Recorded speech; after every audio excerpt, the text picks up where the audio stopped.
Hello and welcome to The Society with Fatma Shaheen at PTB World. Although we've seen that Pakistan's informal workforce has both been growing in terms of its size as well as composition, a very important question which then must be asked is the fact that are these all workers in the workforce being given a right to decent work?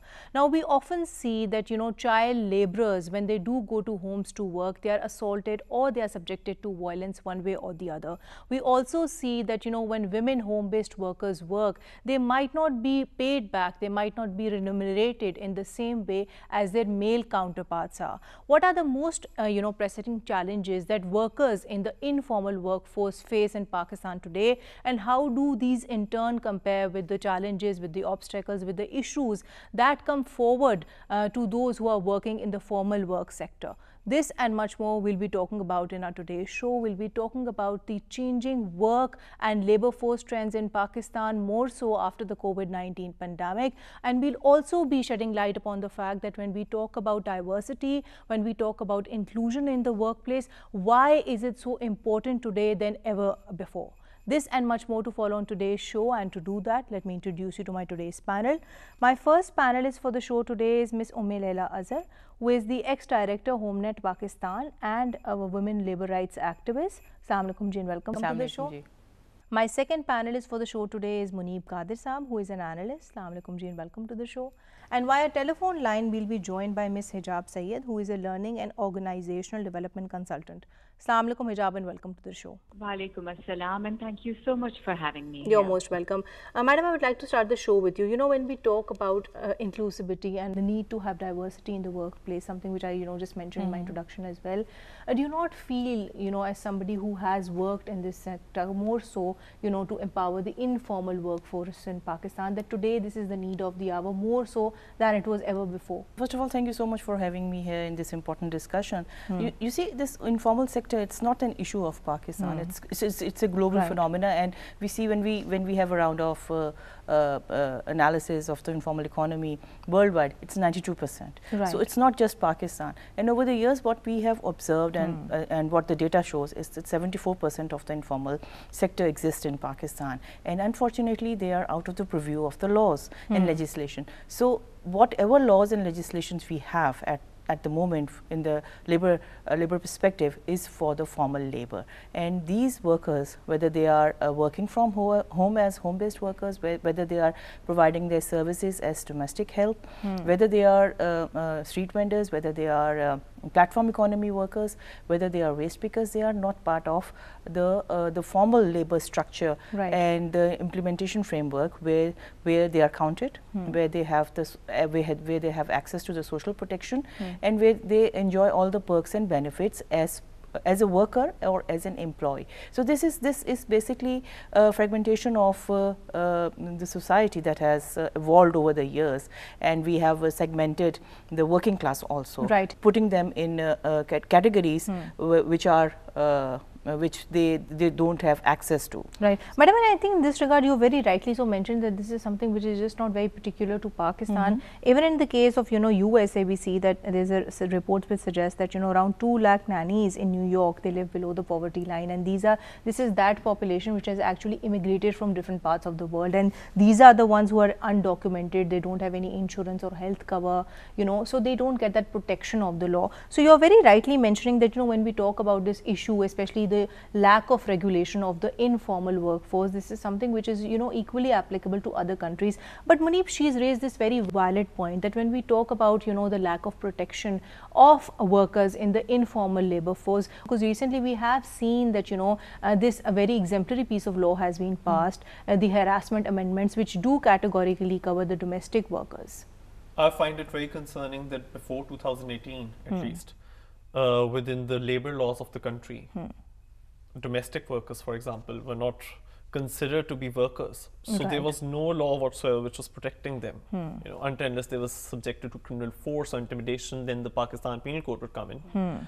But they were not considered workers. So these were the invisible members of the labor force who have been contributing so much to our economy. And also I think this is a byproduct of the public-private dichotomy. And so there are a lot of vectors of inequality, such as, class, gender, And when they all come into play, there's a toxic mixture of discrimination that we see. Now, why do I mention class and gender in particular? Because the informal economy, I think it is dominated by women. If you look at the statistics, majority of those who are employed in domestic work, they are women, or in the agricultural sector, they are women, and they are the ones who are paid the least, because if you're not even considering them as workers, if their work has no economic value in the eyes of the law, for example, or in the eyes of the society. But recently, you know, you're right, this is a very pertinent problem, but we recently saw that, you know, in Punjab, this very progressive piece of law was passed. Whether it is implemented or not, I think that's a separate question mark. But when we talk about substantive laws being there, we need to tell people that, you know, laws are there, we need to work on their proper implementation, on which I'll come to you. But before that, let us go to Ms. Hijab. Ms. Hijab, I would want to have your narrative on this, that, you know, we are talking about the society, we are talking about laws or lack of implementation thereof. And in this regard, I would want you to comment on this more from your viewpoint as, you know, somebody who has that benefit of advising so many corporations and organizations. How important do you feel is it for anybody to associate themselves when it comes to, you know, their work and their career? Because at the end of the day, we also see that, you know, when somebody really associates themselves with their work, this could possibly have a very negative effect on them too, because sometimes people do jobs just to make ends meet and they're not very happy with it. Gee, you're absolutely spot on when you mention that this can have a very devastating effect on any individual's existence. It's more of a double-edged sword, because you see, work provides us with more than just a paycheck. It gives us recognition, status, belonging, self-esteem, and reinforcement of our self-concept. When you are employed, you contribute to your own self-image and your own self-esteem as well. However, if you're doing a job that is not meaningful for you and you start hating it, it's a very, very strong point for any individual's psychological well-being, because that becomes reflective of their own self. What they're not happy with becomes unhappiness to your own self. There's a term in psychology that we use, it's called enmeshment, where boundaries between people become blurred and individual identities lose importance. Enmeshment prevents the development of a stable and independent sense of self. This could make an individual more vulnerable to pain, particularly in terms of when crisis hits you, when you're burnt out, when you are laid off, when you retire. So when you associate a bit too much with your identity as a professional, you have a platform where it could become very dicey for you. You could actually lose your own self in the balance. Right, Hijab, your point is noted. And I think in this regard, we must talk about all the high pressure jobs, which of course do give you that career kick at the end of the day. But, you know, in the event that they are gone, they also have that impact, an adverse impact, so to speak, on your own self-esteem. But Madam, coming to you, I think we must also talk about, you know, the policies, the laws, the court judgments that we have, you know, seen being passed in Pakistan, all the positive social developments which have been happening to actually give, you know, protections to domestic workers, to home-based workers. So tell us more about that, because I know you're one of those people who's actually been leading all these movements. Yes, I mean, these legislations and these policies for the domestic workers and for the home-based workers in other provinces also, because Sindh has now the home-based workers policy and legislation, they are enacting that home-based workers law. Balochistan recently they have adopted home-based workers legislation, and Khyber Pakhtunkhwa Assembly also, they have adopted these laws. So these are very affirmative actions that have been taken by the government of Pakistan for the protection of the workers in the informal economy. So these are very distinctive legislations that I would very much relate to it. But the reason why we still don't see these the implementation of the laws on ground is that there is a huge gap between the policy planning and the connection between the local communities. So I think that will eventually take some time. But these court proceedings, these legislations coming up are very good and positive signs by the government of Pakistan that they intend to abide by the international commitments that they have already done, and they are like bringing in all these frameworks on ground. Eventually, when these legislations will be enacted on ground with the support of the local government, I am envisioning that a huge entry into the female labor force participation would be there, and we'll see an increase in the female labor force participation of Pakistan, which is now it's 23%. So these new entrants would be an add-on workforce, female, because as pointed out by Manip, majority of the informal economy we have women there. Right. So and madam, again I think I would want to reiterate here that even when we talk about Europe, I was going through this report which suggests that in France and Germany the average female participation in the informal economy, that is 30% too. So I think this is something which equally applies overboard. Munib, on which I'll come to, you know, madam has actually very rightly so pinpointed all the laws that we do have in place, but again I think the problem comes to their implementation, in which I would at least take this stance that, you know, when we talk about their implementation, we as a society have a very important role to play. For example, Absolutely. you know, over a period of time we have seen a lot of working women, they resort to keeping, you know, domestic labor at their house, and then they perhaps don't treat those women the way they would treat other women, respectfully. So in terms of giving them the dignity and the respect that they deserve, what kind of changes do we need to make in our societal attitudes? No, that is a very important question. And this was what I was wanting to get at when I was mentioning that there are various vectors of inequality and how, you know, class and gender, they both come into play, because interestingly there are a lot of female employers who don't treat their female employees well within the sphere of domestic workers, within that particular universe. What happens is that this whole idea that women are responsible for taking care of the private sphere of the home, you know, women from rich and affluent backgrounds, they outsource their work to these domestic workers. Right. And when they hire these domestic workers, there's hardly any employment contract. There's hardly any job description laid out in advance. There's hardly any minimum wage defined. Employees are, you know, they are being paid even below the minimum wage. The last that I heard of what the minimum wage was, that was 20,000 rupees, still not enough. And yet we know of stories where young girls, 8 to 9 years old, they had been employed, they had been tortured, and the sad part is, what was the payment, what was the remuneration? Around 4,000 rupees, something which should be, you know, less than 8 pounds if we were to look at it in those terms. Right. So the problem here is that if we do not change our attitudes, everything else is just a cosmetic step. Just a small example before we move on. When I look at my own self, you know, my housekeeper, she was trying to say something, but it's a bit awkward for them to step forward and ask for a pay raise. And I couldn't quite make out what she was asking us, my whole family. And then I just interjected and I said, I think she wants a pay raise. So how did you figure that out then?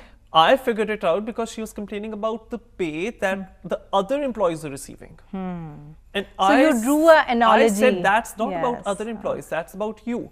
You believe that you deserve more, and I agree with you, and I will pitch it. It's only because, Munib, at the end of the day, you're sensitized about them, you're sensitized about their plight. So this is something that, you know, that we need to inculcate. And it took time. In us, it takes time. It took time for me to evolve as a person. But it also, you know, you also made an effort in that regard, because, you know, you feel for them out there, and even in the law, I think this is something which we must mention, that even in terms of referring to them, you know, now under the new Punjab law that we have had in the past few months, that categorically prohibits you to call them servants. So these are the little changes perhaps that, you know, we can make in our attitudes to give them the respect that they deserve. On which, Hijab, I'll come to, you know, I think we must also talk about this whole context in the, of course, you know, purview of the corporate sector, so to speak. So tell us that how do you see the work trends evolving in the corporate sector, in the formal sector, and is this something for the better or for the worse, more so after the COVID-19 pandemic? I would like to highlight what's been happening as far as women in the corporate sector are concerned before I move on to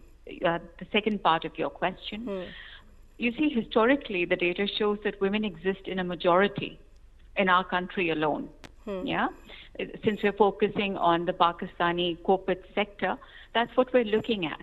But unfortunately, the role of women in the overall economic development of Pakistan is rather neglected and underemphasized. Because our women, they contribute equally and are just as needed and just as required. We all understand that. We've had multiple conversations over it. We've tried to build upon the law infrastructure as well. However, what we don't understand is perhaps the term empowerment itself. Empowerment is the expansion of assets and capabilities of poor people to participate in, negotiate with, influence, control, and hold accountable institutions that affect their lives. Now, that applies to women just as much as that applies to men. Now, as far as women are concerned, a woman's empowerment should lead to the liberation of men from false value systems and ideologies of oppression that should lead to a situation where each one can become a whole being regardless of gender and use their fullest potential to contribute to whatever part of life they coexist in. Madam, I think a very relevant question which arises in this regard is the fact that, when we talk about empowering women more so in the workforce, whether it is in the informal workforce or for that matter in the formal workforce, we see, especially when we talk about the corporate sector, that the visibility of women has increased in the Pakistani society, in the corporate sector, so to speak. But does this visibility also, kind of translate in the kind of, jobs that they are given, more so, the fact that, they should ideally now have that access to top leadership positions. Do you see this happening in Pakistan? In years to come, certainly, because as the numbers grow, so does the sense of competition, so does the sense of belonging, so does the sense of who I am and where I stand with respect to women, and also their counterparts, recognizing who they are and what their contribution is about. However, when we look at the world statistics at this point in life, what we're talking about is that women are gaining more confidence. Certainly, and they are becoming more proactive in the economic activities, and their contribution is becoming more significant day by day. However, when you look at the world all around you, just talking about America, and if you were to just look at the Fortune 500 companies, only a 5% of them are female bosses. And if you were to look at the FTSE 100 stock market index, that is also at only a very sad 5%. Now, America claims that their 50% of the workforce consists of women. Yes, it does. Absolutely. I agree. However, there's only a 13% of women in board of directors. Now, this is the part of the world where there's so much of development and awareness and rights and recognition. When you bring this conversation closer to home, you need to understand that there's a lot of growth mindset that needs to be there with respect to females being in top positions. And I think in this regard, we must also talk about the fact that, a lot of times we see that, women who do have a university degree, they don't end up using it and putting into practice. For example, we see a lot of doctors graduating, but they don't actually get into practice, female doctors, so to speak. So what reasons do you account for the same, and how can we overcome this dilemma, especially when it comes from the women themselves? I would like to highlight something over here, that there is a huge difference in attaining a degree and being truly educated.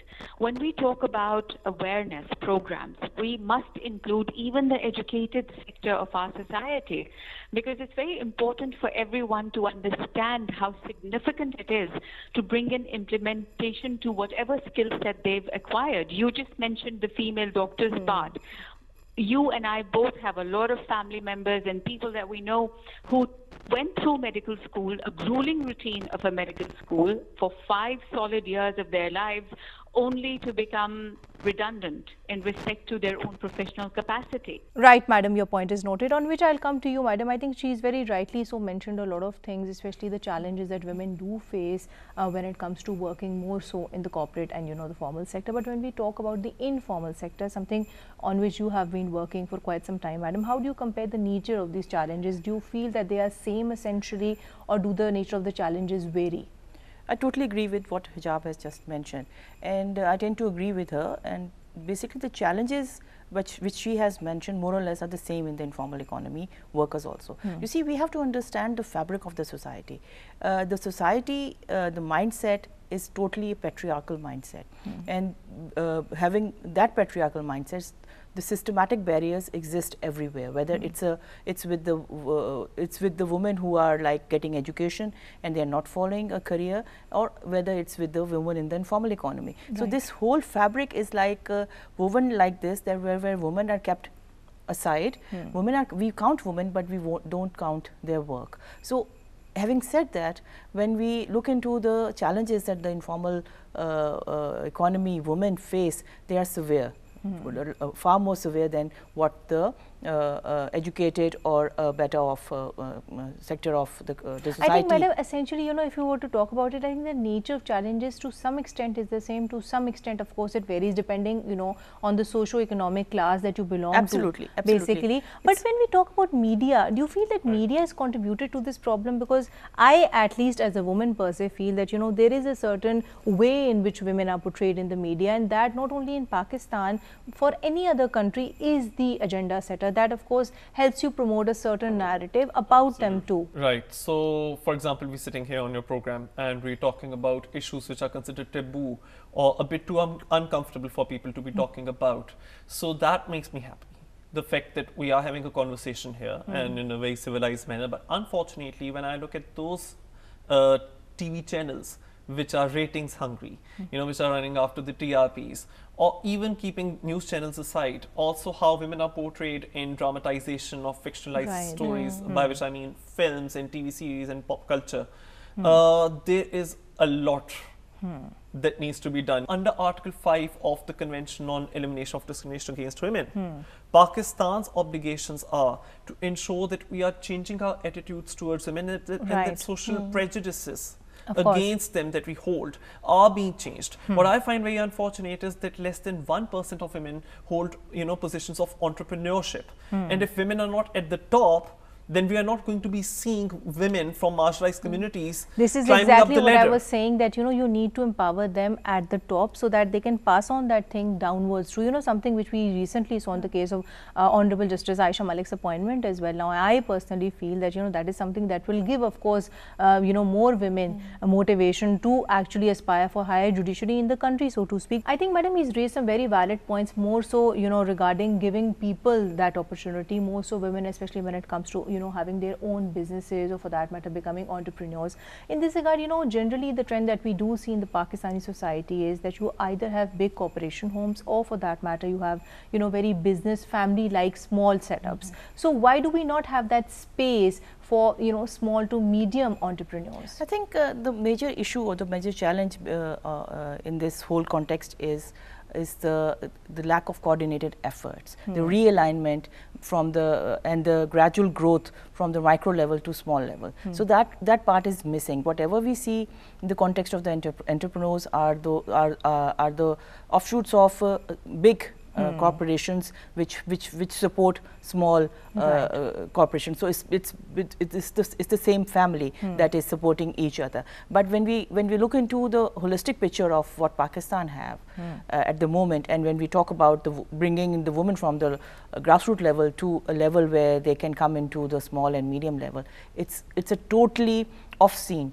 We don't have the upward gradual support, incubation support, or whether it's the policy related matters, helping those women to come up to a level where they can have their own businesses and they can start up their own enterprises and entrepreneurship. It's just not about the leadership, you're very rightly so mentioned. I think a lot of times we see that support, you know, lacking on a peer to peer level as well, on a colleague to colleague level as well. So I think the change has to be brought not only from bottom to top, from top to bottom as well. So vertical and horizontal change is required. And when we talk about empowerment, I think it's not just the empowerment by giving them power. It's an empowerment by what I see empowerment is the self-actualization of those women who can do something. And we have seen happening it in the ground. We are working with the home-based workers across Pakistan, and when we gather them, we organize them, mobilize them in groups, gradually they move into a direction where they start working not just for them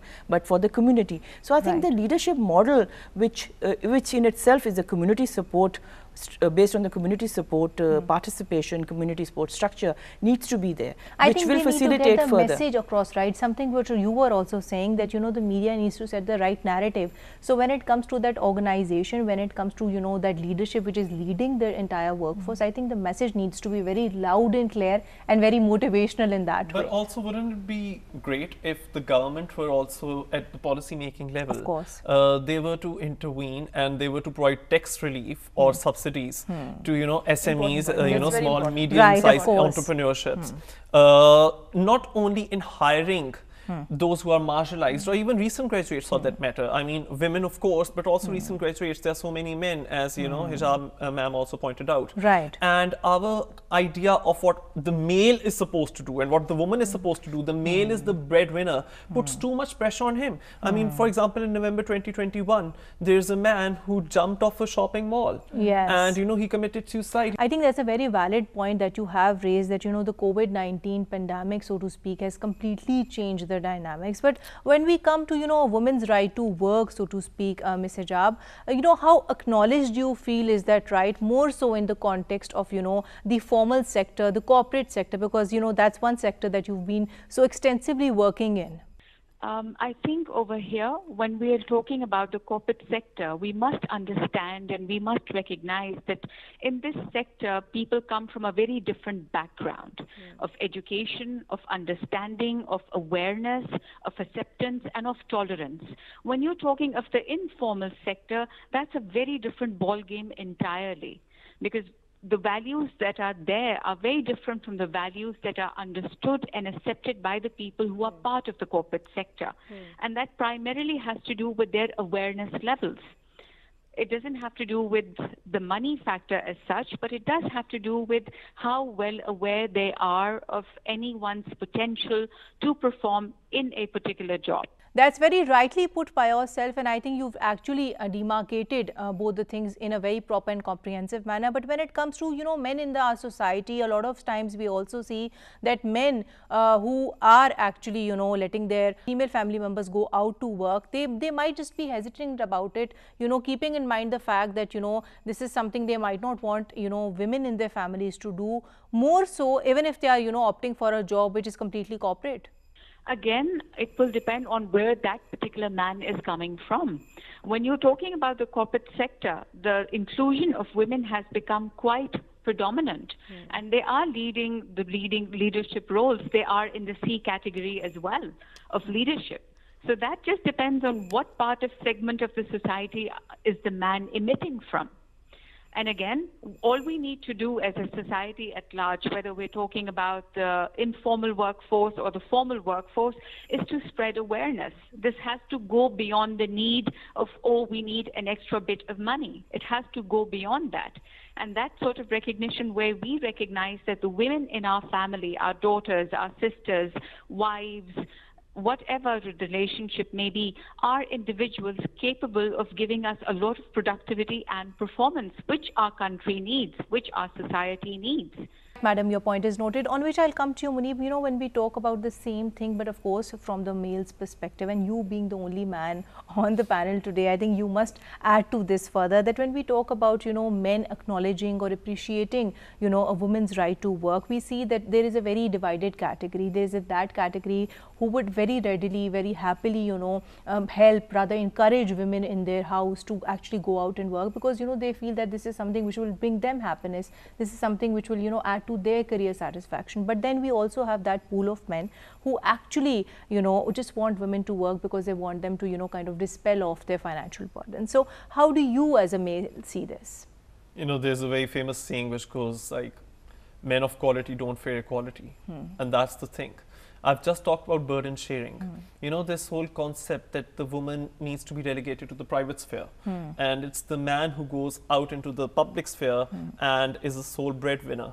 I really don't think that that is very feasible in the changing times that we live in today. So, for example, I believe that, you know, the patriarchal head of the family also has a role to play in domestic chores, in raising the child, in raising their children. And if women, they feel that they are competent enough to go out and, you know, earn a living on their own and to be bringing into the, you know, budget of running the household, absolutely, I really don't see any problem. Of course, there's a section of men which is opposed to that idea. But I think it's time to evolve with times. And I also believe that, you know, this whole language of whether women should be allowed to work.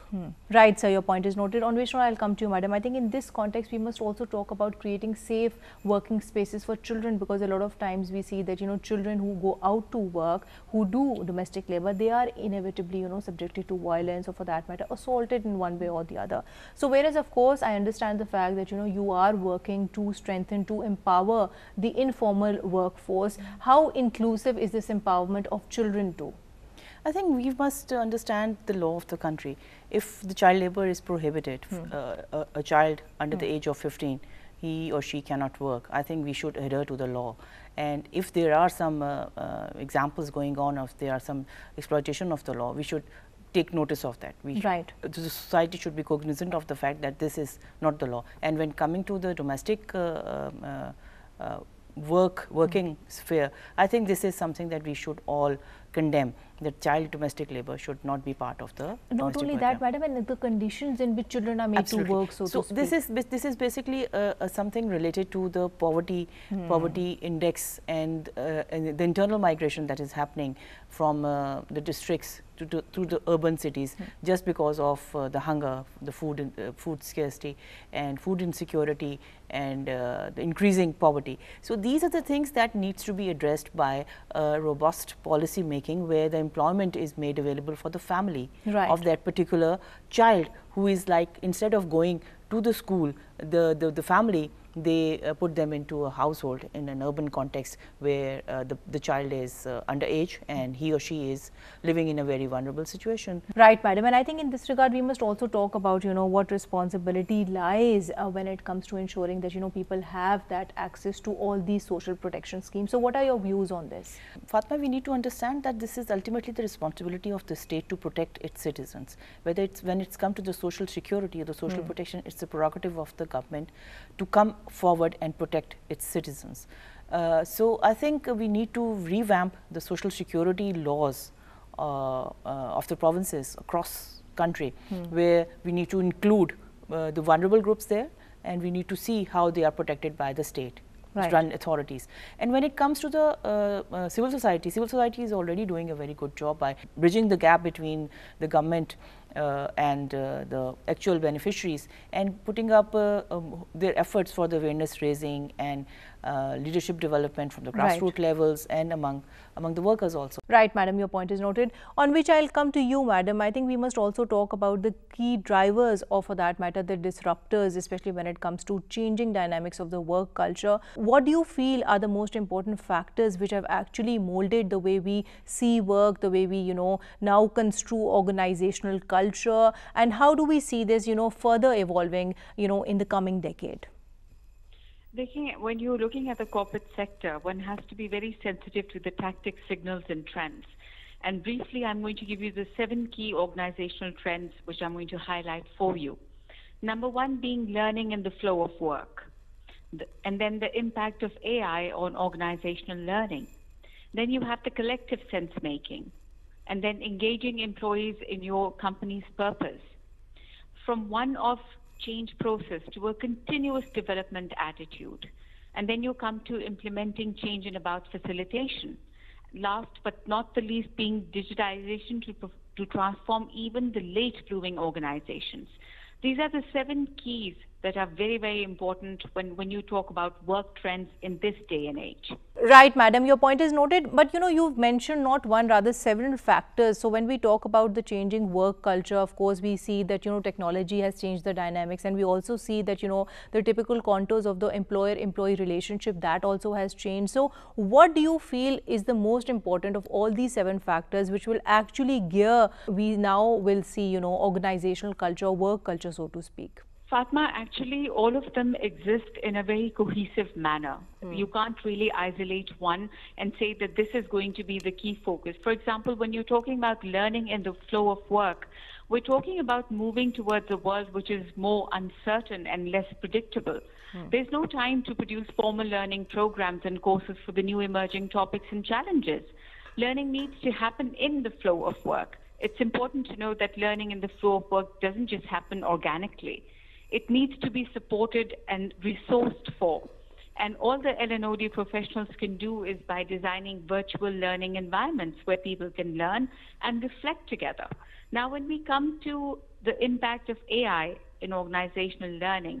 We're talking about making sense of large amounts of insights in real time, and we're talking about traditional reporting to agile decision making.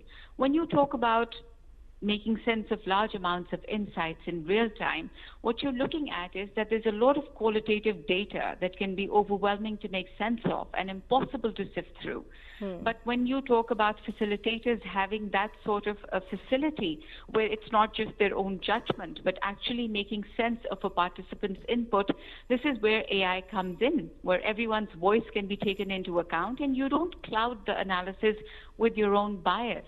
That's very right. I think we need to build a culture where everybody's voice needs to be taken in account, on which, you know, my last concluding question to you would be that when we talk about inclusion, when we talk about diversity, how can we actually work towards the same? And when we talk about, you know, inclusion and diversity, I just don't mean it in a women-centric manner. I also, you know, mean to include differently abled persons, for that matter, transgenders, even minorities in Pakistan.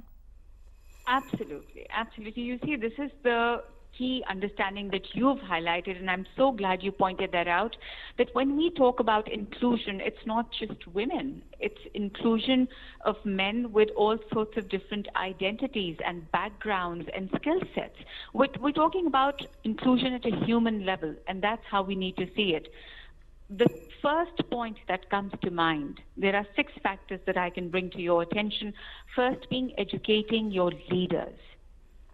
You see, the day we take into account, we always say that an organizational culture always trickles from the top, right? When you say that organizational culture trickles from the top, so it's your leaders that need to be educated about how their particular organization needs to periodically evaluate and see the professional development offerings to ensure that managers have opportunities to learn how to better manage diverse work groups.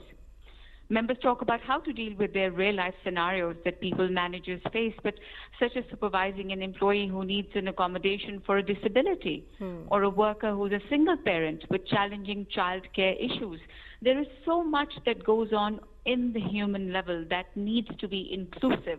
Right, madam, that's very rightly pointed by yourself, and I think these are all the areas that we need to work upon, especially when it comes to bringing about reform and bringing about change, both at a policy as well as at an institutional, or for that matter at an organizational level. Madam, your point is noted, on which I'll come to you, madam, and coming towards the conclusion of the show. You know, we've generally spoken about diversity and inclusion, and, you know, Ms. Hijab had her own narrative on that. So when we talk about, you know, awareness, when we talk about sensitization, so that we in turn work towards diversity and inclusion, something on which you have been very actively working. So tell us, you know, how precisely can we actually ensure that, especially when it comes to, you know, more disadvantaged groups, for example, rural women who feel that, you know, it might just not be necessary for them to step out of their houses and go earn a livelihood.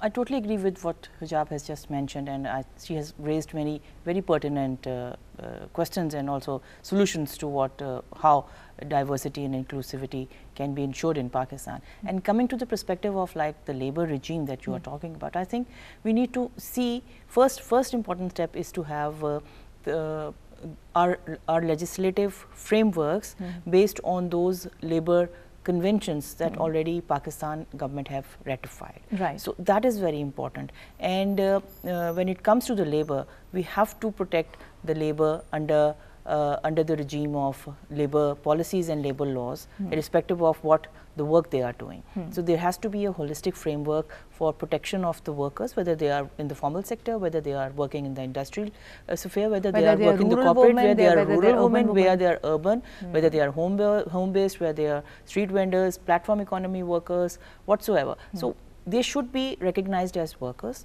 We need to have a database of all these workers who are performing jobs and need to ensure the minimum wage and need to ensure the protection, not just of the workers but of the families also. Right. And there has to be a graduation from the formal sector to the from the informal sector to the formal sector. So we need to identify those steps and implement those steps at the grassroots level with the bottom-up approach. So I think once that is there on the ground, we'll eventually see a gradual change coming up. Let's hope, an madam. increased decent an increased workforce under the decent work agenda, and where they are satisfied, where the families are respectfully living their lives, and the child labor is reduced and inequalities are reduced. And women are also actually given the right to work at the end women, of the day. I'm mostly targeting the women. So women are given the right, and they have the knowledge, they have the information, they have the access to the resources, they have the access to the schemes